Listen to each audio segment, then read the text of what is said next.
औज़ुबिल्लाहिमिनश्शैतानिर्रजीम बिस्मिल्लाहिर्रहमानिर्रहीम अस्सलामु अलैकुम वरहमतुल्लाहि वबरकातुहू। नाज़रीन इकराम, मैं हूँ फैसल सैयद। आप मेरा यूट्यूब चैनल देख रहे हैं। उम्मीद करता हूँ आप जहाँ भी होंगे रब ताला की पनाह में आफियत से होंगे। नाज़रीन, पेट्रोल बम गिरा दिया गया, 35 रुपये का इजाफा, अवाम तलमला उठी। मुल्क में एक आज महंगाई के ख़िलाफ़ जो है अवाम सरापा एहतजाज बनी हुई, तूफ़ान खड़ा कर दिया। मरियम साहिबा के आते साथ ही इसहाक डार साहब ने उन्हें भरपूर किस्म का वेलकम करवाया अवाम की तरफ से। इसहाक डार साहब ने भरपूर किस्म की उनकी खुशामदीद जो है वो करने की कोशिश की है। अवाम में मरियम साहिबा के जाने का जो रास्ता अभी वो बनाने आई थी, उसको बंद करने में भरपूर किस्म का किरदार अदा किया है। आज ओगरा के मुताबिक ओगरा ने कोई समरी ही नहीं भेजी पेट्रोलियम मसनूआत में इजाफे की। ओगरा के चेयरमैन कल ही कह चुके थे इन अफवाहों की रोशनी में कि हमने प्राइसेस की इंक्रीज़ करने के लिए कोई अभी तक समरी नहीं भेजी, अभी तक प्राइसेस में इंक्रीज़ का कोई फ़ैसला नहीं हुआ।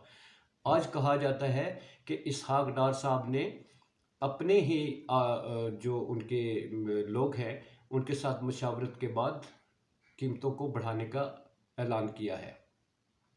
लोगों की लंबी कतारें पेट्रोल पंपों में देखी, मैं खुद भी गया। इसी खदशे के एक गैर यकीनी की सूरत हाल है। ये लोग टैक्स क्यों भरवा रहे हैं? इस खदशे के पेश नज़र के अफवाह यह है कि ये पेट्रोल 50 रुपये फ़ी लीटर तक बढ़ाया जाएगा और इसकी टोटल कीमत 300 रुपये तक चली जाएगी।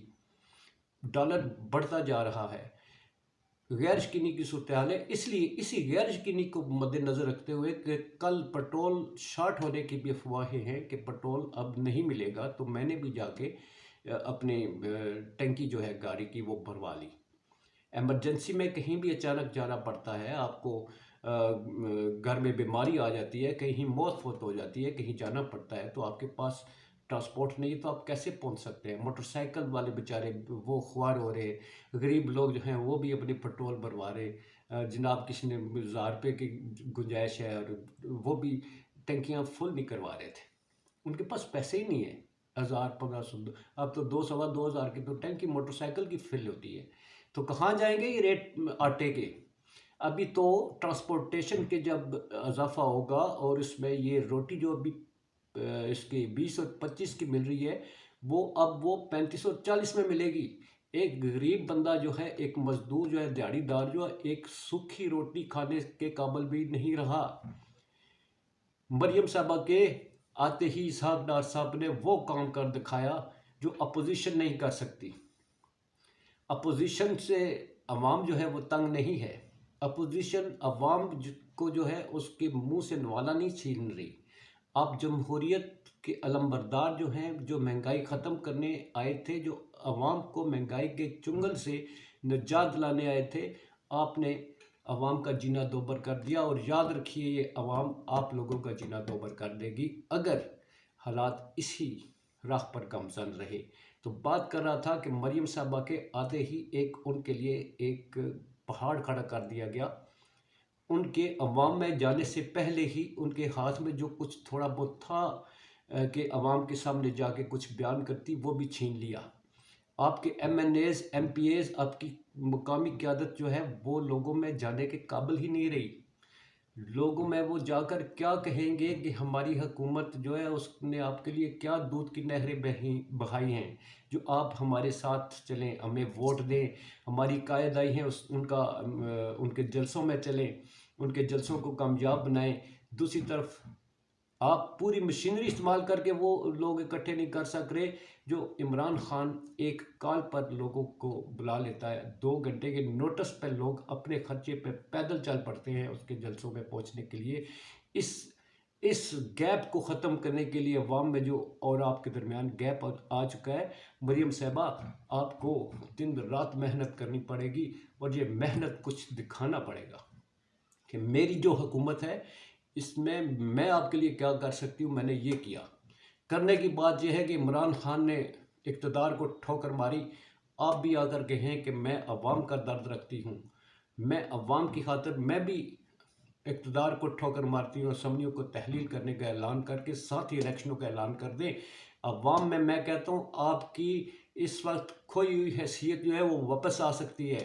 मरीम साहिबा इक़्तिदार को तूल देने के लिए अगर अपोजिशन को ज़लील ख्वार करने के साथ महंगाई का ये तूफ़ान अगर बरपा रखा गया, तो याद रखिए जहाँ पीपल्स पार्टी और उसमें शामिल जमातें आपको नुकसान पहुंचा चुकी हैं, वहाँ अपने लिए इक़्तिदार को तूल देते हुए, अपोजिशन को ज़बरदोज़ करते हुए आप अपने लिए अपनी सारी राहें खुद बंद कर देगी।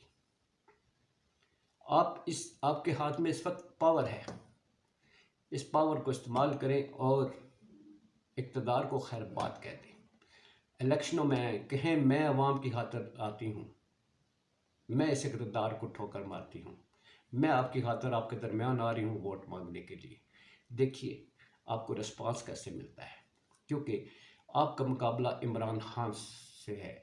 आपका ये हर स्टेप जो है इमरान खान को दिन दुगनी रात चुगनी जो है उसकी शोहरत के ग्राफ को आसमानों तक पहुंचा रहा है।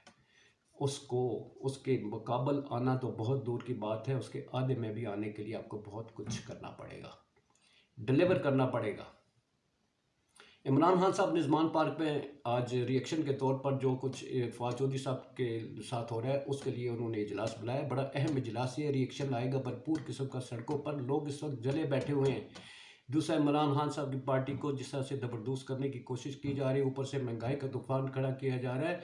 आप ये देखिएगा कि यहाँ हर पार्टी के लोग जो हैं वो रिएक्शन के तौर पर सड़कों पर निकलेंगे, चाहे कोई इमरान खान के साथ है, पीटीआई को चाहता है या नहीं चाहता है, अपने पेट की खातिर वो इन जलसों में जुलूसों में जाएगा और वो एजिटेशन भी करने से नहीं कुतराएंगे।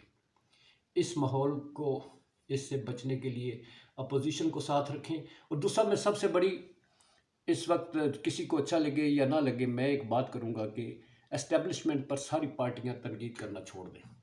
कोई भी पार्टी एस्टेब्लिशमेंट पर तनकीद करती है तो तब भी उसे अपनी मदद के लिए बुलाती है, और नहीं तनकीद करती, उसकी तारीफ भी करती है तो तब भी अपनी मदद के लिए डायरेक्टली या इनडायरेक्टली एस्टेब्लिशमेंट को इन्वॉल्व करने की कोशिश करती है। एस्टेब्लिशमेंट फ़ौज जो है उसको अपना काम करने दें, उनको अपना दिफा का काम करने दें। बहुत सारे चैलेंजेस हैं, इर्द गिर्द माहौल हमारे बहुत बदलता जा रहा है।